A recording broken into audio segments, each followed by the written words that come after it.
right, I am Andy Roddick. Welcome to another episode of Served, the podcast. I am not going to go on a solo rant. Jon Wertheim has carved out a lot of time for us today. And Jon, what did you do with your weekend? What did I do this weekend? What did you do this weekend? This may have been my last weekend in Amsterdam, potentially. And actually, a little cooperation on the weather. Friends in town, ate a lot of cheese, rode some bikes, the usual. I don't think maybe one more week and then we don't get this hostage backdrop where I have to blink twice. We may actually get a nicer hotel room or be back home. But no, good weekend. How about you? Is this a planned? I thought you were. Are you pulling the plug early? I thought you were there. Or are you just out of that very charismatic room that we can see you in? This is my base. So 60 Minutes has permission to pull me out to go do assignments. So I had to go to Barcelona and London, and it looks like I'm headed to Copenhagen, the land of Holger Rune and his mom and Wozniacki, and then probably man, you get a lot of details here. I'm not sure people are interested. A little son college graduation back in the U.S., and we come back for the French Open. I'll give you my whole itinerary, but like Chris Russo here. But no, this is my base in Amsterdam for the spring, and I think I may have another week or two, and then unfortunately I have to head home. This is a great city. I'll give you my comedy routine another time. The branding about hookers and hash needs to be overturned. The bike situation here is out of control. But otherwise, this is a city where we should all be living. One of my favorite things is like when a journalist gets asked a question, like a very innocent question of like, how was your weekend? They get all squeamish, like they can't answer it, but yeah, they can probe, very, very serious stuff. Look at he's like red and he's like, he can't sit still right now. His body language, he's like, it's like I asked him his most personal details, like, how was your weekend? It's like his head almost exploded. What your turn. What notes in a way, what'd you do? Very exciting, Jon. This was it. Had a 8 a.m. soccer game with our daughter Stevie. Scored a goal. Fucking dominated. 2-1. Was a defensive battle. And then we had there's this big Saturday big carnival thing where Brooke volunteers and she spray painted heads of kids, and that sounds worse than it is. They can wash out. And then she did the hacky sack throw, and there's 2,000 kids just going ham, running around this carnival, eating sugar straight out of packets that you pay for, fundraiser situation. And I'm just my job was to corral our kids and not lose them. And Brooke was working the stations, drove up to a little mountain for a night to see some friends, came back. It was full. No minute was my own, but it was great. It's like Brooke put it very smartly, as she's prone to do a couple of months ago. We were talking about the ages. Our kids are 8 and 6, older boy, younger girl. And she goes, I think we're currently living the good old days. Ooh, nice. Like we don't have to wait for them to be the good old days. Like I think we're currently where it's like they're annoying in a car ride, but yet they still love us and want to like cuddle with us and do the whole thing. And so actually a pretty good weekend. We didn't have time to go to Home Depot, but besides that, it was a pretty nice little Saturday. Man, savor these days. You know what? They don't always have to be Disney World. What kind of sports parent are you? Can you sit there and watch, or do you get into it? No. I don't get into it. I don't. I've seen so many psychotic tennis parents from growing up. I think every parent is nuts. Not every parent's nuts. There are a lot of parents who are nuts. I saw we were in Texas, then we moved to Florida. When I moved to Florida, I saw parents of kids get like restraining orders. They weren't allowed to go near tournaments because they would abuse their children after matches if they lost. I saw said parent, this is not, I promise you this is 100% true, in a tree with binoculars like 200 yards away, watching a match, I saw another parent knock out like two parents get in a fight and one just knocked one out cold. The guy who knocked the other guy out was like 5'3", and he knocked out like this 6'2" guy who was awesome even then. Never leave your chin exposed. He led with his chin. He led with his chin. So I am the most apathetic. Try your hardest. I was in charge of substitutions this week, so on the sideline, I had the card. So this is soccer. I actually have good info on this from the head coach. You're known for your soccer expertise. Yeah, I have good info from the head coach who told me when I saw him on Sunday. He said that Andy was in charge of the sidelines, and he looked over, and all the kids were just playing in the dirt, in the mud. I did tell them not to. But I don't know. What do you do? Like, listen. Here's. This is also a true story. I coached the 3-year-old soccer team. I don't know anything about soccer, right? Beyond like try hard, run, and I don't know. It was too intimidating. I couldn't figure it out. Like, it was just like they were running crazy. They were doing spinning around in circles. They're playing like they're doing anything but soccer. But I was in charge of the substitutions. It had rained the night before. It looked like a mud run on our sideline. It was a problem. Got the W. We got the W. Yeah, we meaning that I had the conversation with the coaches who were like the nicest guys ever. Get along with them well. But after the first year I coached, it was the nicest they possibly could have put it. They come in, they go,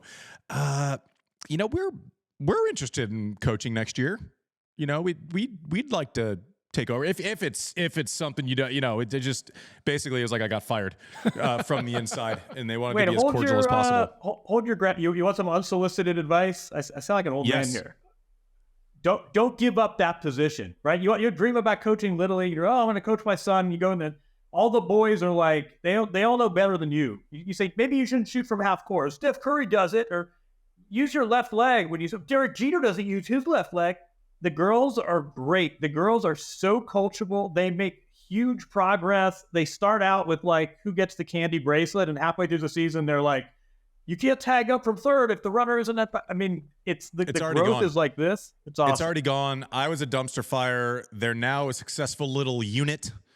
I am there as a support piece. I go and run when they warm up and they kick the balls in the next field. My job is to run. I'm like a water boy. They're all set up.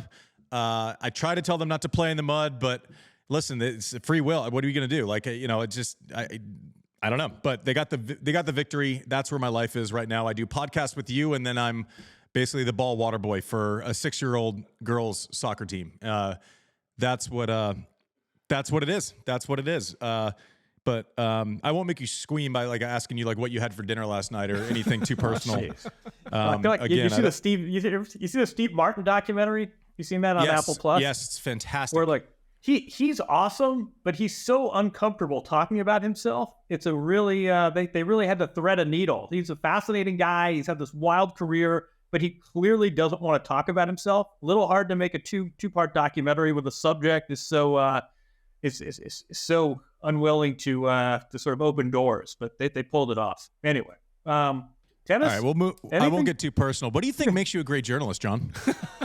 You ask questions and you don't have to answer them. That's the beauty of the job.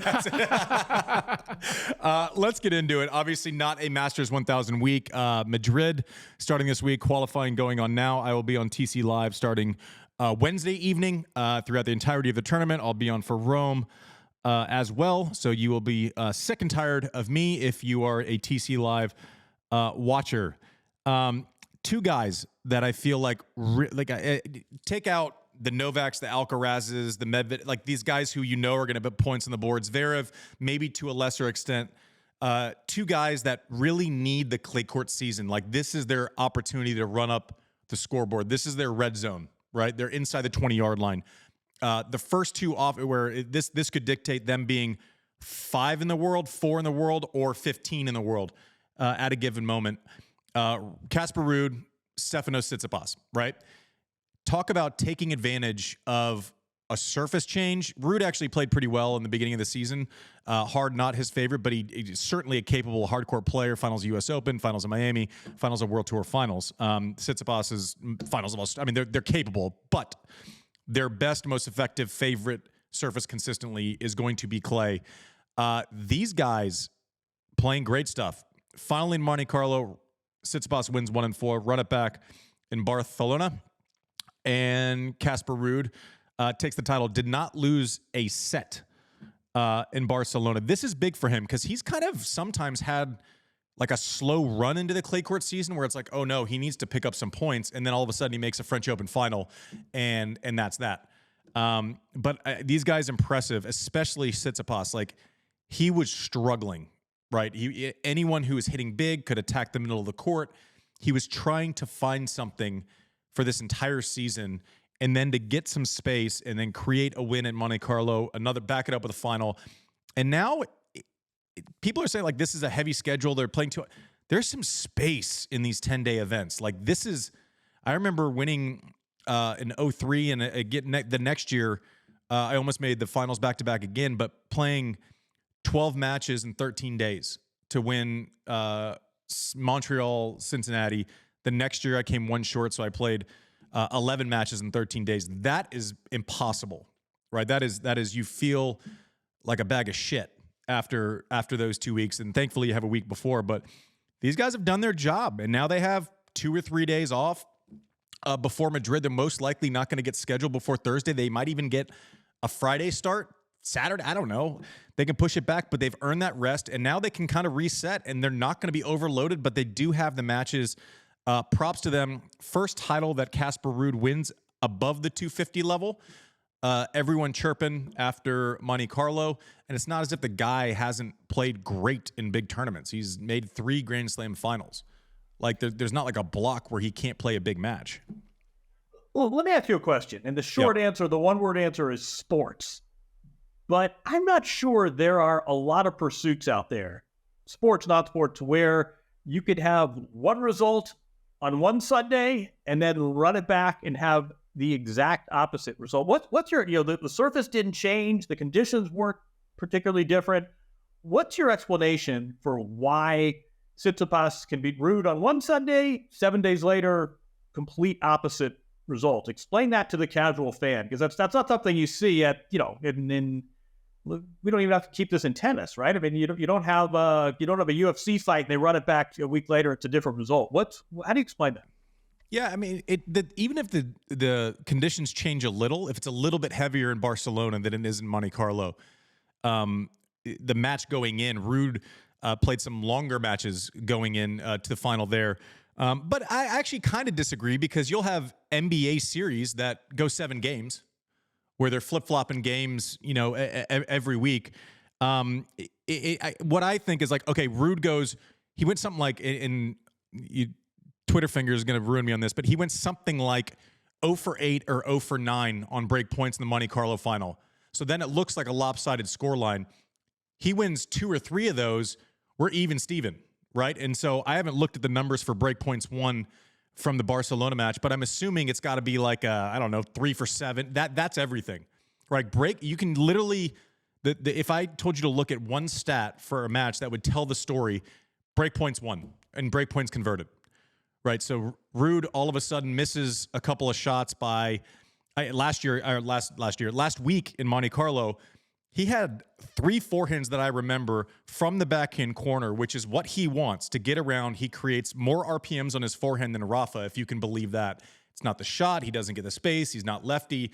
Not saying it's a better shot than Rafa, but just as far as spin rate, the last 3 or 4 years, he's been the best on tour. Gets into that backhand corner, ready to fire where he takes control of it, and rolled over 3 in the net on break points. Like rolled, just didn't even make Tsitsipas play. Barcelona, it's different. So even though it seems like a route one week and then a reverse route the next week, it's those break point conversions. He created the opportunities in Monte-Carlo. He converted the opportunities in Barcelona. Maybe your service percentage goes up 6 or 7%. That's worth a break. That's worth a break. At least one break. If you're up 8, 10%, that's worth 2 breaks. Like it's all these little numbers that don't seem like much. And if we're playing a match between professionals with 2 top 10 players, 7, 8 in the world, the margins are 2 or 3%. All of those little mini battles inside of a match create the scoreline, right? So even though it seems lopsided and like a huge flip, I would probably say it's a couple things here and there where Ruud played a little bit better this week. He went through the draw a lot easier this week, start to finish, didn't lose a set. Tsitsipas struggled a little bit, won one match. I think it was 8-6 in the third set breaker along the way, but kind of got through it.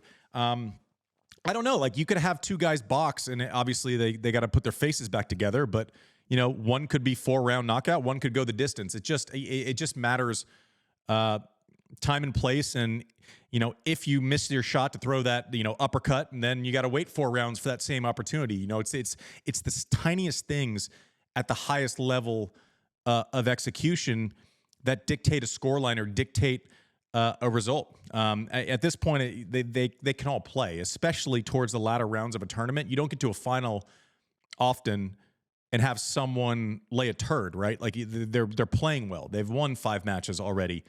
They always say the best time to play one of the top players is if they've been off for a while in the first couple rounds. Like, they haven't had that match cadence yet. So I actually don't think it's as much of an outlier. Maybe no, I don't think it's an outlier. I mean, I think it happens a lot, and I think it's actually a real virtue of tennis that you say, boy, you can throw out what happened 7 days ago. It's a completely different match. That's a good point about the breaks. I mean, I also don't know. Let's not forget Ruud also beat Novak in what might well be one of the top 5 wins of his career. But I do think you see this in tennis more than in other sports, where a result in week A doesn't mean a whole lot in week B. And I think it's something, there's going to be a theme of our podcast is that expectations are going to have to be adjusted after the Roger, Rafa, Novak, Serena days. But I think it actually speaks really well of tennis that two guys can play 2 Sundays in a row. It could be a completely different match. Your take on the mental ability it takes for Ruud. Hadn't won I think he was 0-5 or 0-6 against Novak going in, and hadn't won a set. So wins their first set in Monte-Carlo. It's the first time he's ever won a set against Novak. Lose the second, you're going, oh gosh, can I just hold on? Is this going to, maybe I'll never win it again. It's a fine line between saying like forever. And he mentioned this. He said, Casper said, I can tell my grandkids I beat Novak Djokovic 1 time on a day, and no one can ever take that away from me. That's a lot of stuff to be thinking about when you're on the court.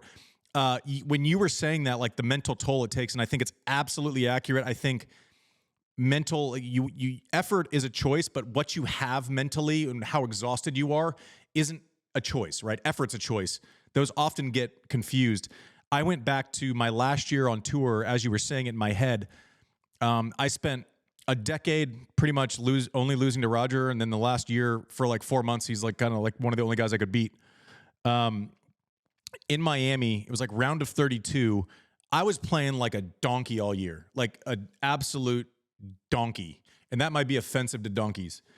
And we match up. There's no. I'd go into Wimbledon final like I have a puncher's chance. I can, I would believe, like I believe that, not that I was better, but that I could win. Right? There's a difference between the two. I knew at scale I was never better than Roger Federer. On a given day, can I throw a right hand uppercut and beat Roger Federer? Yeah. So this last year, 2012, I have no business winning this match. Win a first set in a breaker, lose a second set 6-1. Like total points won, he had to be up like 20. It was such an outlier that we were tied. Break in the third set, and I am just like choking my way to the finish line for the rest of the set.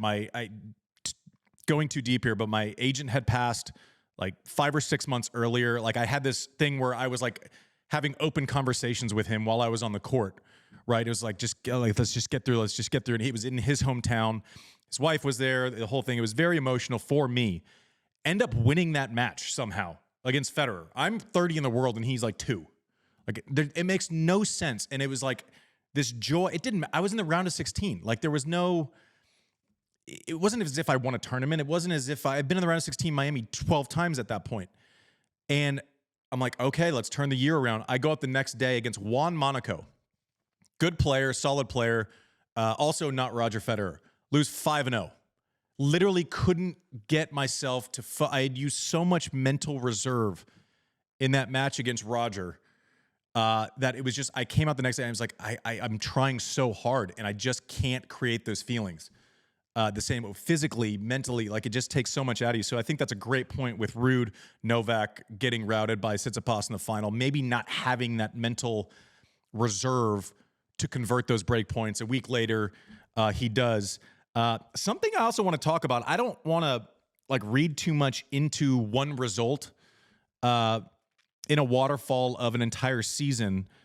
Anyone beating Iga Swiatek on clay is a big deal because she just doesn't lose on clay that often. Like she's her on that surface is the most dominant thing in women's tennis as far as player, surface, matchup, the whole thing.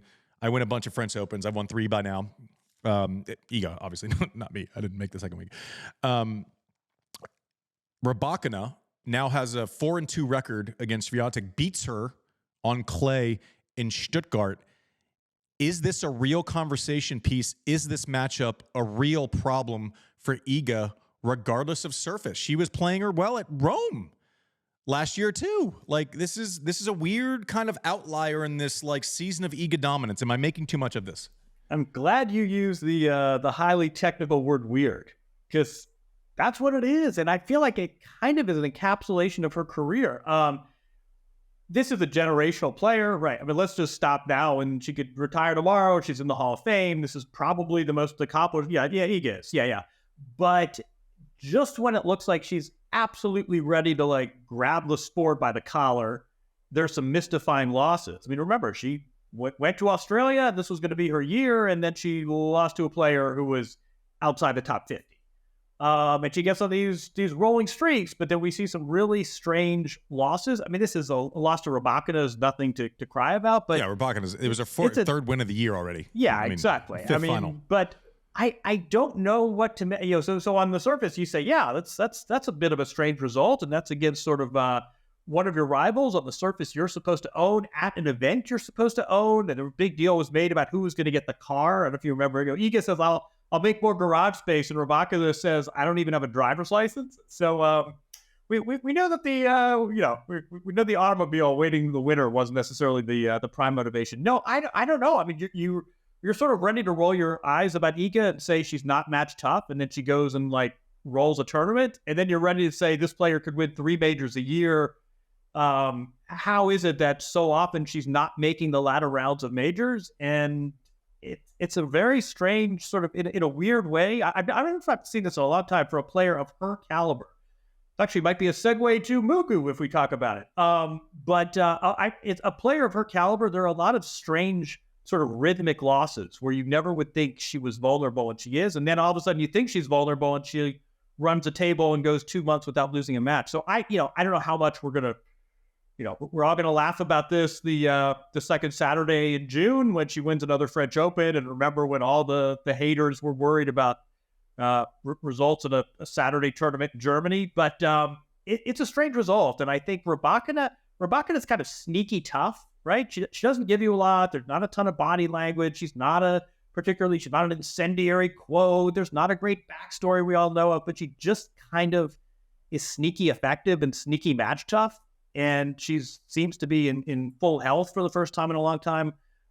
Circle that result. It might be a big nothing, but that also shows me a little bit of vulnerability. And for Rybakina to come back and win the final, I think is significant too. We're talking about Casper Ruud, and you're sort of an emotional, some emotional gauge after a big win. I give Rybakina a lot of credit for coming back 24 hours later and winning the trophy. It's a strange result, and circle it. It might be meaningless in 6 weeks, and it might also be something really significant. Weird. So hear me out here. Yeah, go. We do have to reset on the heels. You mentioned it earlier, big three, Serena, the best player in the world. We're not entitled to that person dominating every week. Like we're talking about Iga Swiatek not being matched. She's won a couple of 1000s this year, like already. And she smothers people when she's playing well. I think there are certain types of matchups for her that are more difficult. I think of Rafa like 08 through 11, where Del Potro in 2009 in the U.S. Open semifinals, because he can throw haymakers and go through Rafa, he beat him 2-2-2 in the semis. Right? Cilic, he would take some losses sometimes when people could create certain pace mechanisms. Not when he's playing great, not when he's at peak form. He can beat Federer in the finals of Wimbledon. Like but when it's not entirely comfortable, there was a way to play Rafa. Like, I felt more comfortable in that matchup, not because I was going to win, but because what I had to do to have a chance to win was so clear, right? I could not extend points. It was not something that was ever going to work. It was just going to be a slower, more painful death. I had to go with blunt force trauma. I had to serve and volley more often than I wanted to, or that I was comfortable with. I had to do it sometimes on the second serve. If I had 2 feet under a forehand, I'm not trying to find a spot, in someone's arsenal, up, down, cross, line. I am literally just unloading blindly and with a shitload of pace, right? Like, that's what I had to do against Rafa, and it rarely worked. And on clay, it was like, there's no chance.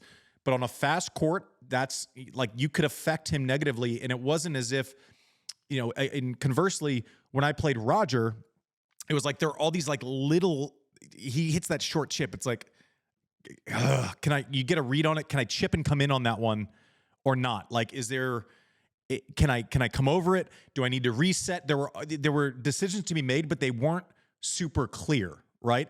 On the second serve return against Rafa, I'm going to try to run around, get some space, and I'm just going to torch it, but I have time, right? His second serve isn't the biggest in the world, whereas with Roger, he can move it around the box. It was just a tougher matchup for me because it wasn't as clear what I had to do. And I lost every way. I tried all of it. And it's simply matchups, right? Because Iga Swiatek loses to Rybakina, and it is seemingly a weird matchup. Rybakina's serve can go through the court. She can create pace.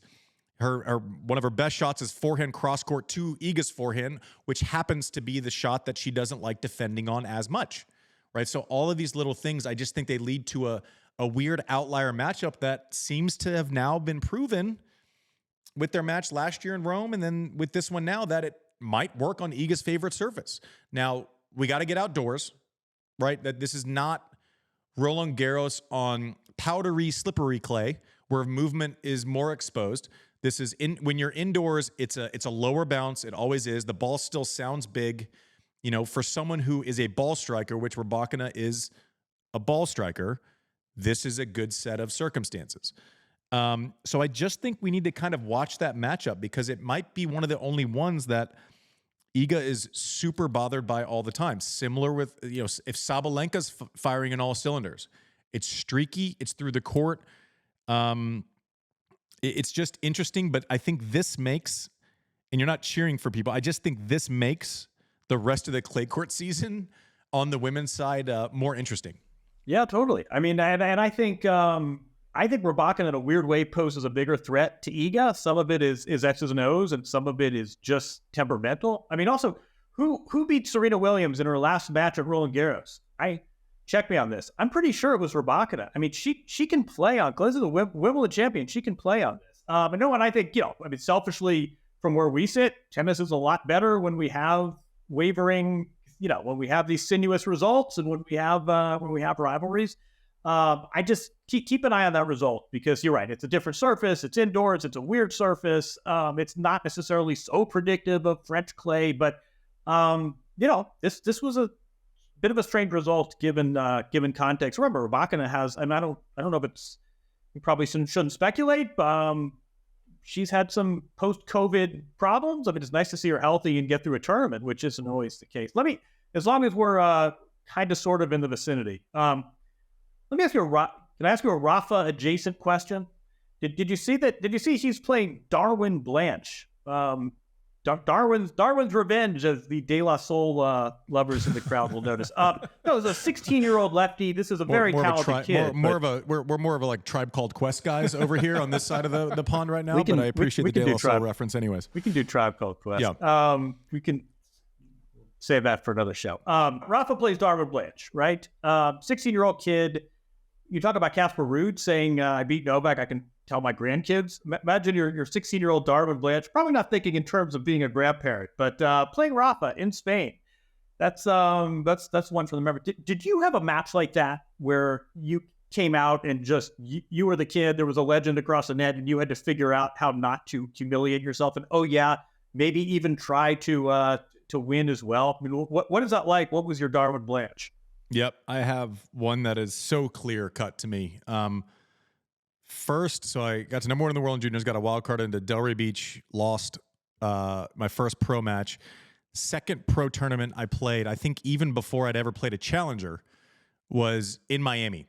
I lived up the road. I won my first round against a guy ranked 40 in the world, Fernando Vicente, which, at that time he was looking forward to the clay court season at that point in Miami. Second round, I'm still in high school, right? So I have not graduated high school yet. I'm 17 years old. Still have 6 months before I turn 18. My second round draw is a guy named Andre Agassi, who is my idol. Like, I wore so many shitty pairs of neon shorts and jeans. Who wears jeans on a court in Austin, Texas in the summer? I do, because that's how much I liked him. Jeans in pink, hot pink, was into it. He comes and I'm like, I don't even know. I woke up that morning and I couldn't comprehend the situation. It's a tournament he's won a handful of times already. Miami, the crowd's 15,000 people, night session. I'm like, I have some like high school friends coming to watch. Like I'm like, we get free tickets? This is, wait, you're going to give me tickets and I can give them to whoever I want. This is badass. I'm going to look so cool. You're wearing jorts and you're giving out free tickets, man. No, I wasn't. I should have worn jorts in tribute for that match. But he comes, like, we're sharing a locker room, and so during the day, locker rooms are insane. It's like a train station because everyone's practicing. You don't see people practicing at 8 at night. Like, it just generally doesn't have. Maybe someone sneaks in a hit, to get used to lights or whatever. But that means you're really good, and you're assuming that you're going to play at night.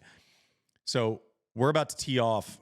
It's 7 o'clock. I think Andre walks over to me at, I don't know, 6:15 or 6:30. And because I'm like walking around trying to stay out of his way. I don't know if he knows who I am. I don't know if he, like, at that point we didn't have an established relationship. The next month I was a hitting partner for him. And so like we became like acquaintances. He walks up, he goes, "Hi, Andy." I was like, and he goes, "I'm Andre. We'll have fun tonight." I'm like, "Okay, all right, Andre Agassi." And I literally, like, I couldn't swallow I couldn't breathe. And anyways, we go out there and we play, and at that, like, he was number 1 in the world, I think. I mean, he just punished people. Like, I was like a gangly giraffe. So I think I was like, please just hold a couple times, just hold serve. Like, let's just get through some games. Like, I've had these thoughts. I'm like, gosh, my gosh, this guy's number 1 in the world. He's your idol. Like, don't lose 0-0. Don't lose like 0-1. Don't. And anyway, so not quite the winning mentality that you need. I think it was 2-3. I think it was 2-3, which was fine. But yes, so I understand what Darwin Blanch is going through. I don't know if Rafa was his idol. It's probably one of 3 guys that was, is or was his idol. Does Blanch train in Spain? Blanch trains. He trains with Ferrero. So you think the odds are that he's hit with him before? Not necessarily. Not necessarily. He might have. I don't know. But I think that's like saying to someone who live in America, do you think they've hit with each other? Like, he's definitely hit. I think one of the things that'll help him is he's definitely trained with Alcaraz a ton.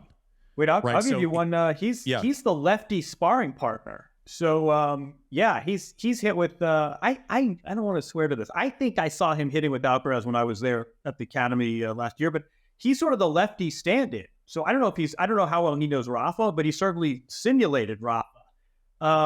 It's an interesting angle to the story, and he plays under the American flag, but this is an international family. There's a much older brother, Ulysses, who was a really good junior who allegedly spoke Mandarin because they lived in Hong Kong, and I think he was born in Puerto Rico.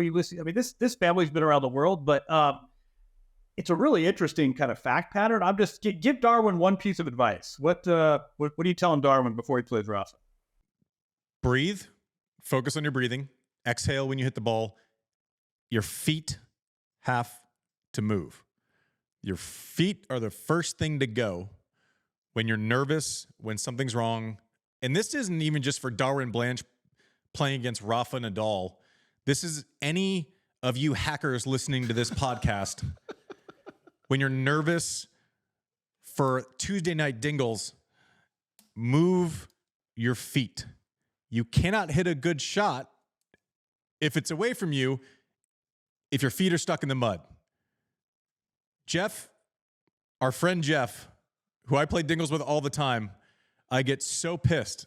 I'm like, move your feet. Like, that doesn't mess with him even and more. I'm telling you, I get exactly. I used to get so pissed when I would train with younger players, and the cool guy warm up drives me fucking nuts. There is no, it's just warm up. I'm like, there's no reason why your feet can't be moving during a warm up.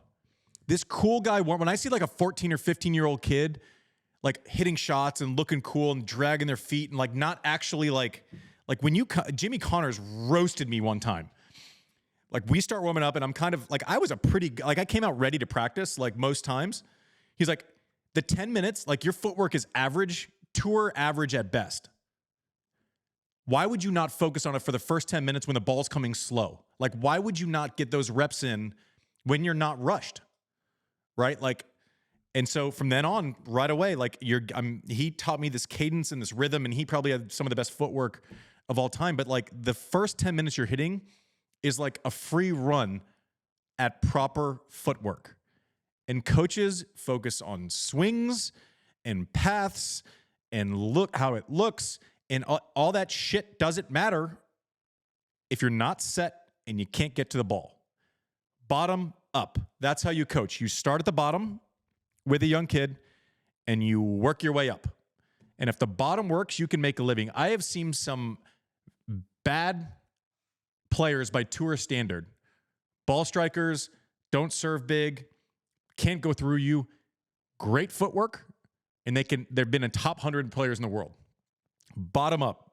Darwin Blanch, move your feet. It is a little bit different, and there is cause for optimism. If you're Blanch and I'm his coach in the situation, which, by the way, I want to get to the fact that he's our best prospect and doesn't live in America. I wasn't going to bring that up. I'm going to fucking bring it up. Yeah. You bet your ass I'm going to bring it up. Keep that under wraps. Rafa isn't number one in the world. He's not peak Andre at this point. You're still on clay. You're still in Madrid. The ball jumps everywhere. If he gets a hot day, he is going to get a lesson in a ball jumping off of a court. But if I'm his coach, I'm saying, listen, all the respect in the world. You can give credit to this guy, and also he's not I don't know that this is true on clay. Time will tell. He's not a top 10 player in the world at this moment. Like he's a guy who is ranked 800 in the world. And I would be feeding him this narrative even if I didn't believe it myself. If you get off to a hot start, he's been compromised. He's not serving full out yet. I would be saying all of these things for confidence. Now, we still have to respect it, and we still have to game plan, and we still have to do all these things, but I would be trying to find sources of optimism for this matchup. But this is cool. The kid can serve. I mean, he's lefty. He's 6'4". He looks like a mini Shelton. Like he's got a cool vibe, big serve, lefty. Played in Miami, and you can tell the movement isn't going to be there for a little while, right? When his feet start making sense because he's still growing. Like you can look at him, and he's obviously not. He's not Rafa when Rafa was 17, who looked like he could bench press dump trucks. Like he's not that guy yet. But this is cool. Like this is the type of thing. Like how fortunate is he if Rafa has 3 tournaments left or 4 now? I mean, John's gonna talk to us about some stuff, but if he doesn't have that many tournaments left to be able to say, I played Rafa. So cool. Hope he enjoys it. Also, this kid is in a situation in Spain with Juan Carlos Ferrero of Slam #1 fame and coach of Carlos Alcaraz, and he plays for America. He has our flag. I don't know the financial situations. I promise you, 10 or 15 years ago, they would have tried to reel his ass back into the America, and so that they leave him fuck alone over there. Just leave him there and let him develop, let him do it. Do not leave him, and send him all of the money. Send him all the player development money that you're taking away. Just give it to him and say, please keep practicing with Carlos Alcaraz. Please keep letting Juan Carlos Ferrero guide you. Don't come back. Just stay there and be like a top 3 player. That would be fucking awesome. Don't have an ego about it. Leave him there. Enjoy the match against Rafa. Tangent done. Can we talk before, because I don't want to transit. We were going to talk about Garbiñe Muguruza, who I have a couple of thoughts. We're going to get to that. And John, I think, I'm suspecting he's going to spiral that because I've seen his social media the last couple of days on the conversation about Hall of Fame and how that affects her and yada, yada, yada. Rafa has entered another event post French Open, John. Is that correct? I think we're allowed to. I was told I read it online an hour ago, so I know, we have to be allowed. I'm like, It's official. So, whatever. We play by the rules here. I was told it was embargoed, and I wasn't allowed to say anything. I didn't. Somehow it ended up on the socials. That's okay. More Spanish tennis. I tell you, this is when we ought to. I hope we have some sort of licensing deal in Spain. But yeah, you want to stick with Rafa, and he. I guess it's out there now, but apparently over the weekend he agreed to play Laver Cup in Berlin. Interesting move. Here, everyone has been speculating that whether he has to die. I don't know if you saw some of his quotes about playing Roland Garros. Those were rather dramatic. I think we all worked on the assumption this would be Roland Garros would be it, but apparently Rafa has committed to play Laver Cup. I don't know how big a deal that is. I mean, you can commit to a lot of things. It doesn't mean you're necessarily in a position to fulfill it. It did harken back to Roger Federer's retirement too, so there's a nice little bit of symmetry. Maybe let's hope Rafa goes and plays and wins decisive matches playing top tier tennis. This may also be sort of a glorified ceremony. Who knows? But I do think it is significant. It kind of, in a way, it takes some pressure off of him, doesn't it? I mean, we were talking a couple of weeks ago. Imagine going out for that last French Open, knowing it could be your last match. Everybody's keeping their tickets stub. Your son's there. Maybe it gives him a little bit of a mental cushion to say, listen, I've already committed to this event in September, so don't trot out my retirement ceremony yet. A little bit of a strange, I put that, if weird is one of our sub-themes today, I would put this announcement, it's a little weird, but I don't know. I mean, you tell me, are you, now that it's out there and there's no apparent embargo anymore, Rafa to Berlin, are you surprised to see that press release? Yeah. Very surprised. I was surprised when I first saw it, and you had, underneath the cloak of secrecy, we had our producer Mike served kind of when we talk about shows, and you were a late entry basically saying we could talk about it because this won't air until a day later.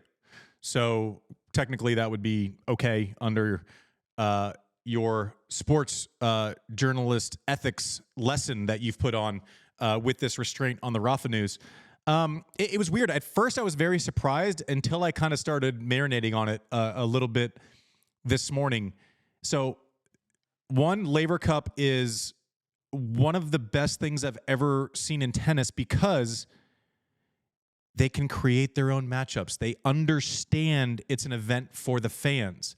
They can put Roger Federer in a doubles match on one leg and control that. And it's not, a tournament where you're at the mercy of someone upsetting whatever your best rating is. It's the first event I've ever seen in tennis that starts with what would be the absolute best for fan experience and how it presents on TV, and then works towards creating this pride system.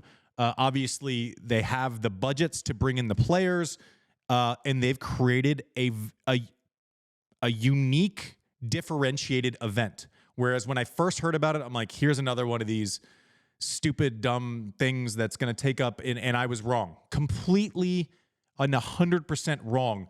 The video they get of people talking strategy and actually the other players getting in, and the Rafas and the Rogers and the Borgs and the Max, and I love it. And the in-house view and the players actually, getting into it. I had an argument with John Isner about it like 8 years ago, and because I was a Davis Cup homer, and he's like, this is going to be bigger. And I'm like, you're out of your fucking mind.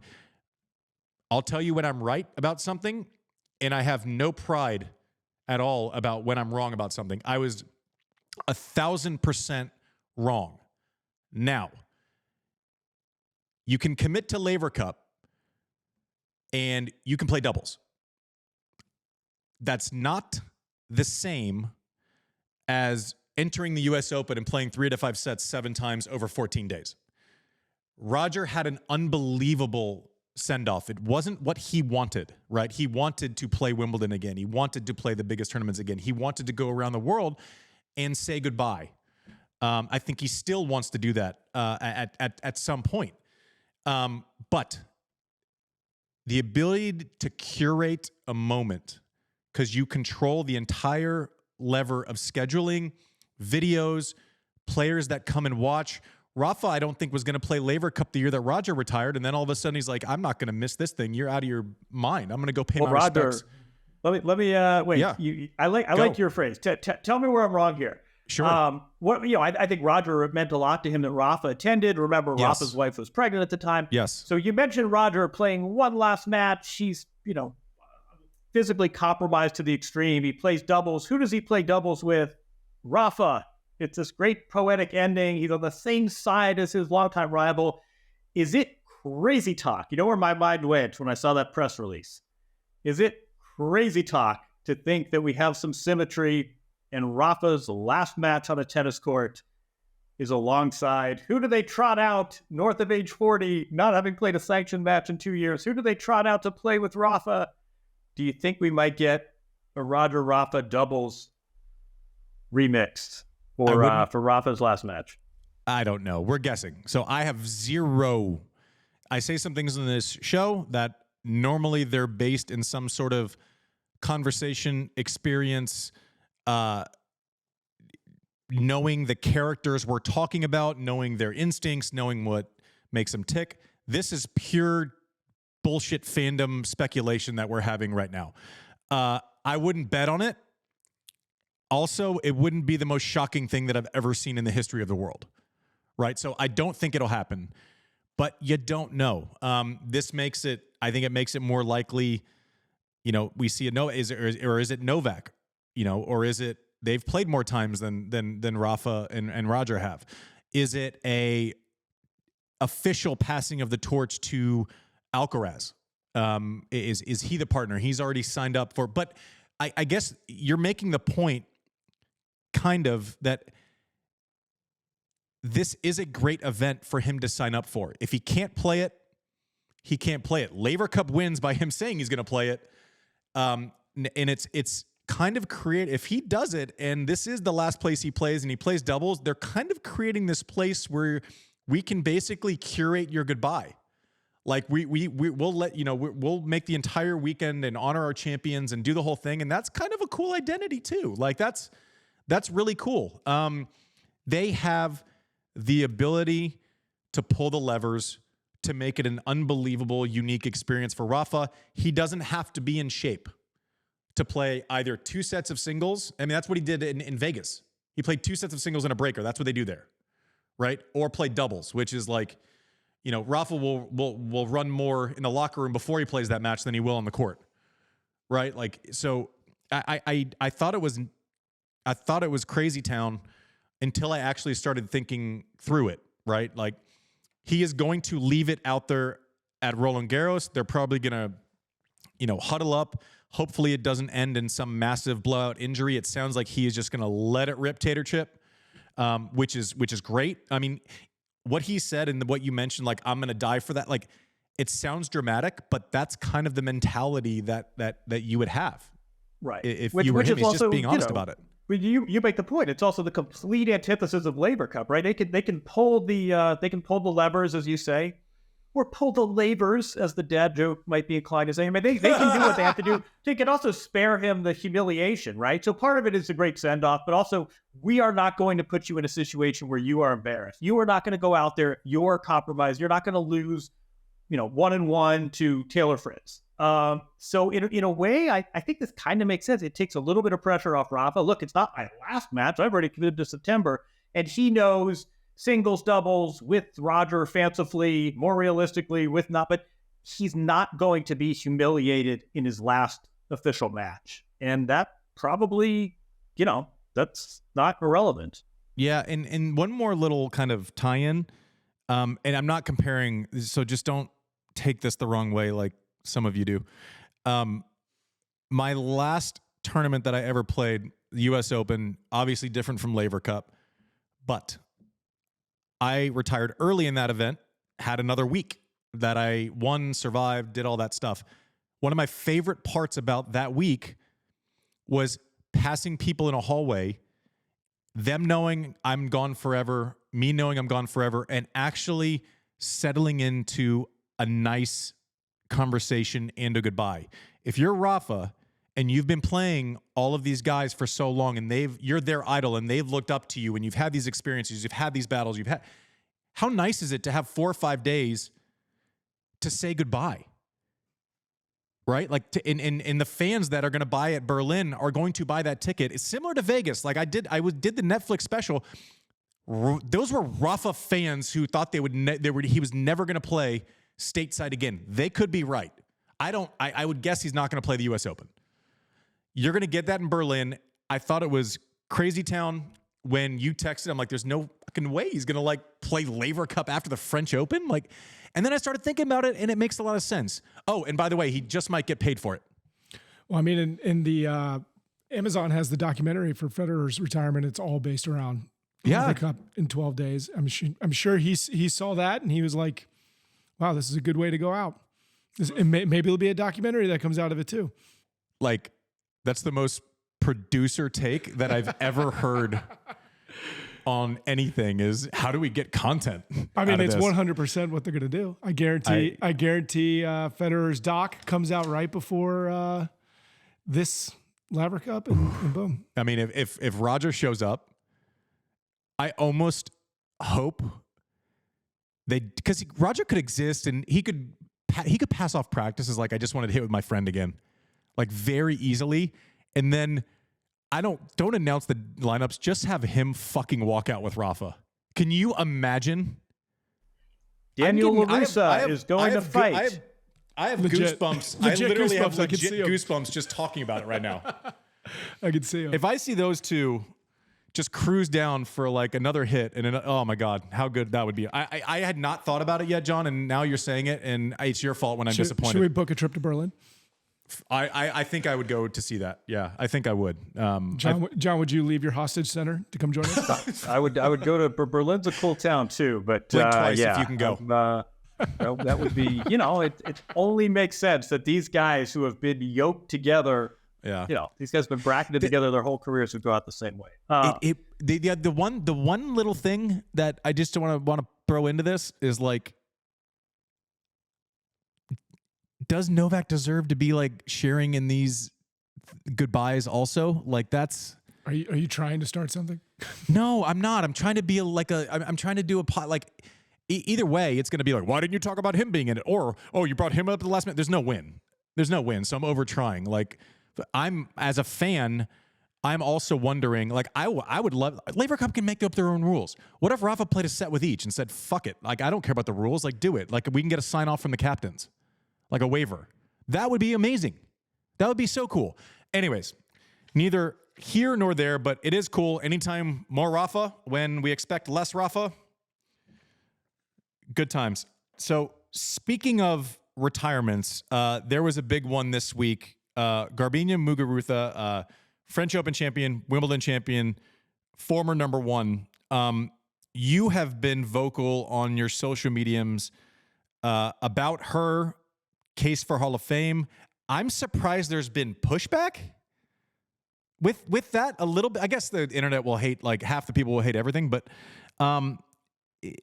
talk about what is her legacy with the game. I mean, she beat Venus in one final of a Grand Slam, Serena in another.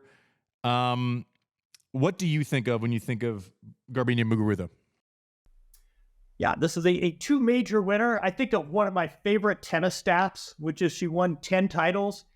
8 of them were on hard courts. The other 2, Roland Garros and Wimbledon. Is that a good little quirky stat? No, I think, you're right. It's social media. You say Sacramento is the capital of California, and 20 people tell you you're a Nevada hater, and it was San Jose before Sacramento. Give them some credit, but no, I think that this is a Hall of Fame worthy player.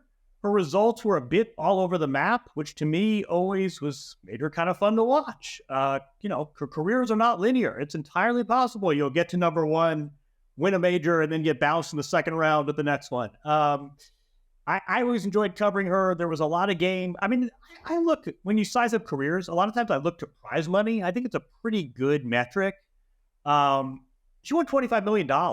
So that to me says this is a very, very strong career. 2 majors, a WTA final.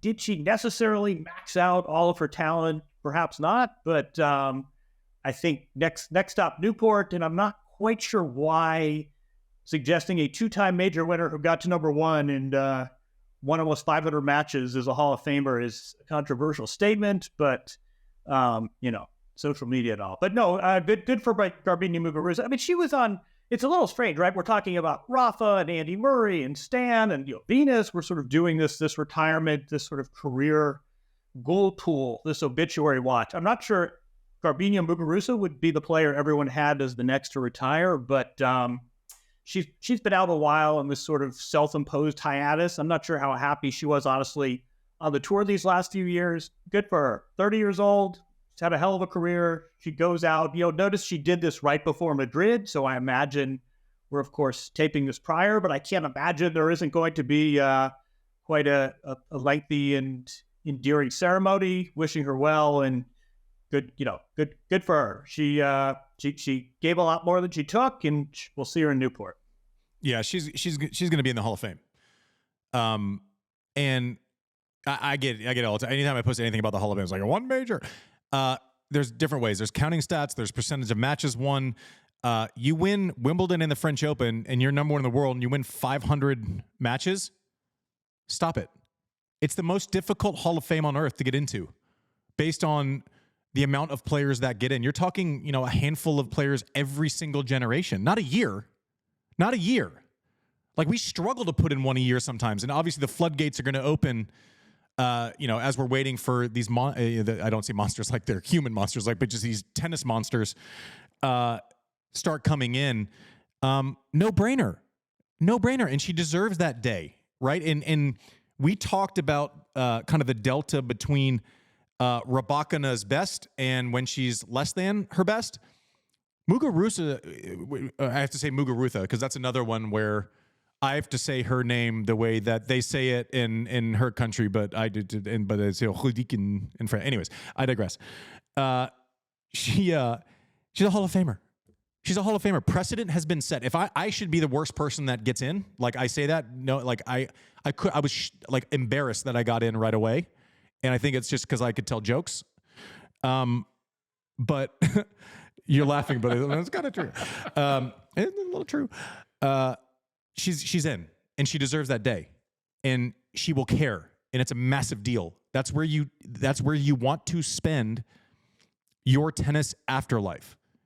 And she will have that moment where she walks into the museum and sees all of the names that have been superheroes to her, and she gets to rest with them for the rest of her tennis life. And that is a big, big, big deal. And people minimizing it on Twitter have no fucking idea. I've been it. I've walked through it. I've been humbled by it. She deserves it. She will have it. I can tell you where my vote's going right now.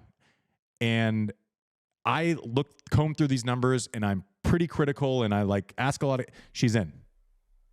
She's in. Darwin Blanch, who we mentioned before, is ranked outside the top 1,000. So we're talking about more than 1,000 players playing at any one given time. I think the best point, some of this is about inclusivity versus exclusivity, and are the standards to just do the math. Compare this to other sports. we are talking about more than 1,000 men and women. So we're 2,500 eligible players, and we're talking about every year letting in 2, 3, if it's a double, a 4. Tennis's standards are no easier than any other sport. We could probably save a Hall of Fame discussion for later, but I think this is one of these topics that actually has gotten a lot of currency recently, and I think it matters more to the players than ever. It matters more to the fans. I think this used to be sort of an obscure thing once a summer, and now I find that a lot of players care about it too. I mean, I think with Mugu, and you will note we all strenuously avoid having to use the Catalan TH. We'll just call it Mugu. There you go. You nailed it. Wait, cut and taste. You could be the MC for her induction ceremony. Can't wait. But let's save a Hall of Fame discussion for later and just keep this focused on a really towering player who, again, won 2 majors, beat Serena to win 1, beat us to win the other. Good tennis citizen, just like a good person to have around. There are things we can argue about and have robust, meaningful, agree to disagree arguments. This one's silly. So see you in Newport, kid. Yeah, and I know you got to rush off, JW. Thanks for your time today. We're about an hour in, but Mugu, we can argue all we want about Muguruza, but those arguments are gonna end in Newport, Rhode Island. She's gonna be a Hall of Famer. Jon Wertheim, I'm just saying, I'll vote for you. They have different categories. I'm just throwing it out there. I'll vote. I got Wertheim for Hall of Fame as well. Get out of here. I won't make you respond to that because you'll get all weird. Again, say, in the spirit of challengers, I'm going to be a thruples entrant. Oh, that's kidding. That's another thing. I didn't think. Well, okay. I mean, as awkward as we can be, we might as well end this week's episode of Served with a thruple reference. JW, thanks for listening to Served.